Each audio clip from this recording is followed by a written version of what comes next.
Hello everyone. तो बच्चों आज हम पढ़ने जा रहे हैं मेल रिप्रोडक्टिव सिस्टम यानी नर जन्म तंत्र। देखिए, मेल रिप्रोडक्टिव सिस्टम के कितने पार्ट्स होते हैं? 3 पार्ट्स होते हैं। मुख्य जननांग, सहायक जननांग और सहायक ग्रंथि। मुख्य जननांग में होंगे टेस्टिस जिसे हम कहते हैं वृषण। सहायक जननांग में होंगे शुक्रवाहिनी और शुक्राशय और सहायक ग्रंथि में होंगे प्रोस्टेट ग्रंथि और काउपर ग्रंथि। अब देखिए, मुख्य जनन अंग क्या है? हमें पता है वृषण यानी टेस्टिस। मनुष्य में जैसा कि हम जानते हैं एक जोड़ी वृषण पाया जाता है जो कहाँ होता है? उदर गुहा के बाहर वृषण कोश में लटका हुआ होता है। क्यों? क्योंकि अधिकांश स्तनधारी प्राणियों में टेस्टिस उदर गुहा के बाहर पाए जाते हैं, क्योंकि उदर गुहा का जो तापमान है बाहर के तापमान से 2 से 3 डिग्री सेल्सियस अधिक है। यानी बाहर तापमान क्या है? कम, और उदर गुहा में तापमान क्या है? ज़्यादा। अब सीधी सी बात है, अगर टेस्टिस उदर गुहा में रहेंगे, जो स्पर्म्स हैं, जो शुक्राणु बनेंगे, क्या वो जिंदा रह पाएंगे? नहीं। इससे शुक्राणु की गति पर क्या पड़ेगा? प्रभाव पड़ेगा, यानी शुक्राणु जल्दी ही नष्ट हो जाएंगे। आगे देखिए, जिसका प्रभाव शुक्राणु पर पड़ता है जिसके कारण शुक्राणु बनते ही क्या हो जाएंगे? खत्म हो जाएंगे, यानी नष्ट हो जाएंगे। यह शुक्राणु का निर्माण ही नहीं होगा, अतः नर बंधे, ऐसे नर क्या कहलाएंगे? बंधे नर कहलाएंगे। आगे देखिए, कभी कभी जन्म के समय वृषण उदर गुहा से वृषण कोश में नहीं पहुंच पाते, यानी जो वृषण है उदर गुहा से वृषण कोश में नहीं पहुंच पाएंगे। इस अवस्था को वृषण गोपनीयता कहा जाता है। यानी कभी कभी जन्म के समय क्या होता है? जो वृषण है, टेस्टिस है, उदर गुहा से वृषण कोश में नहीं पहुंच पाते। उदर गुहा से कहाँ नहीं पहुंच पाते? वृषण कोश में नहीं पहुंच पाते, जिसके कारण क्या होगा? इस अवस्था को हम क्या कहेंगे? वृषण गोपनीयता अवस्था कहेंगे। आगे देखिए, ऐसे वृषण में शुक्र जनन की क्रिया नहीं होगी। सीधी सी बात है, अगर वो उदर गुहा में रहेंगे तो क्या होगा? शुक्र जनन की क्रिया नहीं हो पाएगी, शुक्राणु नहीं बन पाएंगे। इस वृषण को ऑपरेशन के द्वारा बाहर निकालना जरूरी होता है, क्योंकि बाहर का तापमान कैसा है? कम, और उदर गुहा का तापमान कैसा है? ज़्यादा। इसलिए क्या होगा? स्पर्म का निर्माण नहीं होगा। इसलिए क्या करेंगे? ऑपरेशन के द्वारा जो टेस्टिस है उसे बाहर निकाल दिया जाता है, अन्यथा वृषण का कैंसर हो जाता है। क्या होगा? वृषण में क्या हो जाएगा? कैंसर हो जाएगा, जिसे हम वृषण का कैंसर भी कहते हैं। कुछ जंतुओं में वृषण जन्म काल से ही वृषण गुहा में चले जाते हैं, जैसे कि खरगोश, कुत्ता आदि। आगे देखिए, कुछ जंतुओं में वृषण हमेशा उदर गुहा में पाए जाते हैं, जैसे हाथी, डॉल्फिन, प्रोटोथीरिया के सदस्य।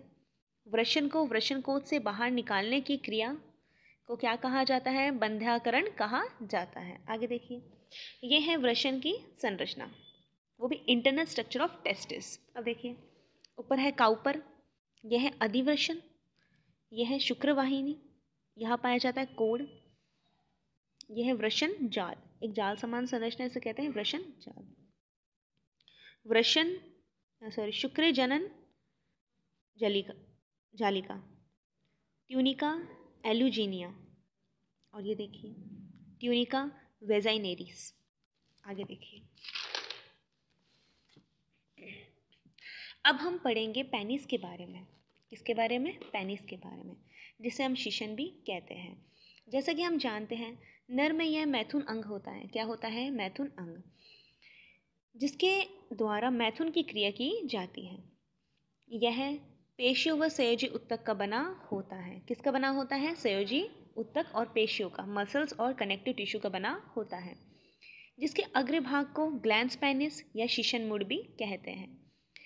इसके ऊपर त्वचा का आवरण पाया जाता है, जिसे क्या कहते हैं? प्रेपस कहते हैं। क्या कहा जाता है? प्रेपस कहा जाता है। अब देखो बच्चों, इंटरनल स्ट्रक्चर ऑफ पेनिस, ये मैंने पेनिस की संरचना और इंटरनल स्ट्रक्चर ऑफ पेनिस, इसके बारे में और पेनिस की जानकारी मैंने आपको पहले ही प्रीवियस क्लास में दे दी है। अब हम फिर से देख लेते हैं इंटरनल स्ट्रक्चर ऑफ पेनिस। जैसा कि हम जानते हैं, पेनिस में पेशियों के 3 रज्जु पाए जाते हैं। देखिए, 1, 2 और 3। इनके इनमें से दो रज्जुक पृष्ठ सतह पर, देखिए पृष्ठ सतह पर है दो रज्जुक, जिसे हम क्या कहते हैं, कार्पोरा कैवर्नोसा। क्या कहते हैं, कार्पोरा कैवर्नोसा। और ये है सबसे बड़ा रज्जुक है जिसे हम कहते हैं कार्पोस स्पंजियोसम। ये किसका निर्माण करता है, ग्लैंस पेनिस का, यानी शीशर मूल का निर्माण करता है।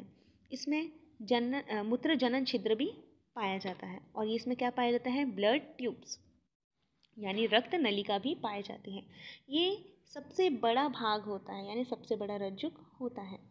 अब इसका कार्य देखिए, कार्पोरा स्पंजियोसम में रक्त कोटर पाए जाते हैं, जैसे कि हमने बताया ब्लड ट्यूब्स पाई जाती हैं। जब लैंगिक उत्तेजना होगी उस समय क्या होगा, ये रक्त से भर जाएगा। ये सिरा है ना, सबसे बड़ा है ये रक्त से भर जाएगा। जब लैंगिक उत्तेजना होगी तो रक्त से भर जाएगा, जिससे पेनिस कॉपुलेशन के लिए तैयार हो जाता है। कॉपुलेशन मतलब क्या होता है, मैथुन क्रिया के लिए क्या हो जाएगा, ये तैयार हो जाएगा। सामान्यतः पेनिस में हड्डियां नहीं पाई जाती, जैसा कि हम जानते हैं इसमें क्या नहीं पाई जाती, हड्डियां नहीं पाई जाती। जैसे एग्जाम्पल हो गया, कुछ कुछ जीव ऐसे हैं जिनमें हड्डियां भी पाई जाती हैं, उनके एग्जाम्पल है चमगादड़ और चूहा। ये थी हमारी पेनिस की संरचना। आपको एग्जाम में एज इट इज़ बनाना है, इसके पार्ट्स लिखने हैं और इनके डेफिनेशन देनी है, जैसे कि मैंने आपको बताया है। आगे देखिए, फंक्शन ऑफ पेनिस। अब पेनिस के जो फंक्शन है, जैसे कि मैंने आपको बताया, मैथुन की क्रिया संपन्न करवाता है ये। देखिए, मैथुन क्रिया के दौरान शुक्राणु को मादा के वेजाइन में पहुंचाने का काम जो स्पर्म है उसे मादा के वेजाइना में पहुंचाने का काम कौन करेगा, पेनिस करेगा। अब देखिए, इसमें हेल्पर ग्लैंड्स भी पाई जाती हैं, दो ग्लैंड्स पाई जाती हैं, दो ग्रंथियां पाई जाती हैं जो सहायक ग्रंथि के नाम से भी जानी जाती हैं। पहली है प्रोस्टेट ग्लैंड यानी प्रोस्टेट ग्रंथि और दूसरी है काउपर ग्रंथि। अब देखिए इनके कार्य। यह ग्रंथि मूत्र मार्ग के आधार सतह पर पाई जाती है। जो मूत्र मार्ग है उसके ऊपरी सतह पर यह ग्रंथि पाई जाती है। इसके द्वारा क्षारीय प्रकृति का पदार्थ का स्त्राव होता है, यानी बेसिक नेचर का जो पदार्थ है उसका स्त्राव होता है, जैसे सिट्रिक एसिड, फाइब्रिनोलाइसिन और स्पर्मिन। अब इसका कार्य देखिए, ये क्या करेगा, ये पदार्थ मुख्य कार्य क्या है इसका, शुक्राणु को गति प्रदान करेगा, क्योंकि इसमें स्पर्मिन भी है तो ये शुक्राणु को गति प्रदान करेगा। जैसा कि हमने देख लिया है, ये कहाँ पाई जाएगी, मूत्र मार्ग के ऊपरी सतह पर, और इसके द्वारा क्षारीय प्रकृति का पदार्थ का स्त्राव होता है, जैसे सिट्रिक एसिड, फाइब्रिनोलाइसिन और स्पर्मिन, और ये शुक्राणु को गति प्रदान करती है। अब देखिए काउपर ग्रंथि, इसके द्वारा क्षारीय प्रकृति के पदार्थ का स्त्राव होता है। कैसे प्रकृति का, क्षारीय प्रकृति का, यानी दोनों में क्षारीय प्रकृति के पदार्थ का स्त्राव होता है, जो मूत्र मार्ग को क्षारीय व चिकना बनाता है।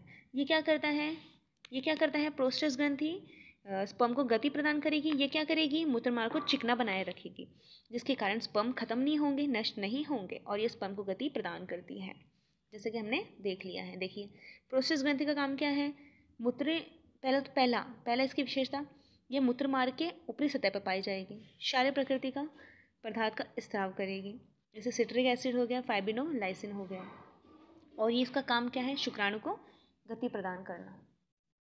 अब देखिए काउपर ग्रंथि का काम क्या है, ये मूत्र मार्ग को चिकना बना के रखेगी ताकि शुक्राणु क्या हो, नष्ट नहीं हो, और क्षारीय प्रकृति का पदार्थ का स्त्राव करती है। आई होप बच्चों आपको समझ में आया होगा अच्छे से।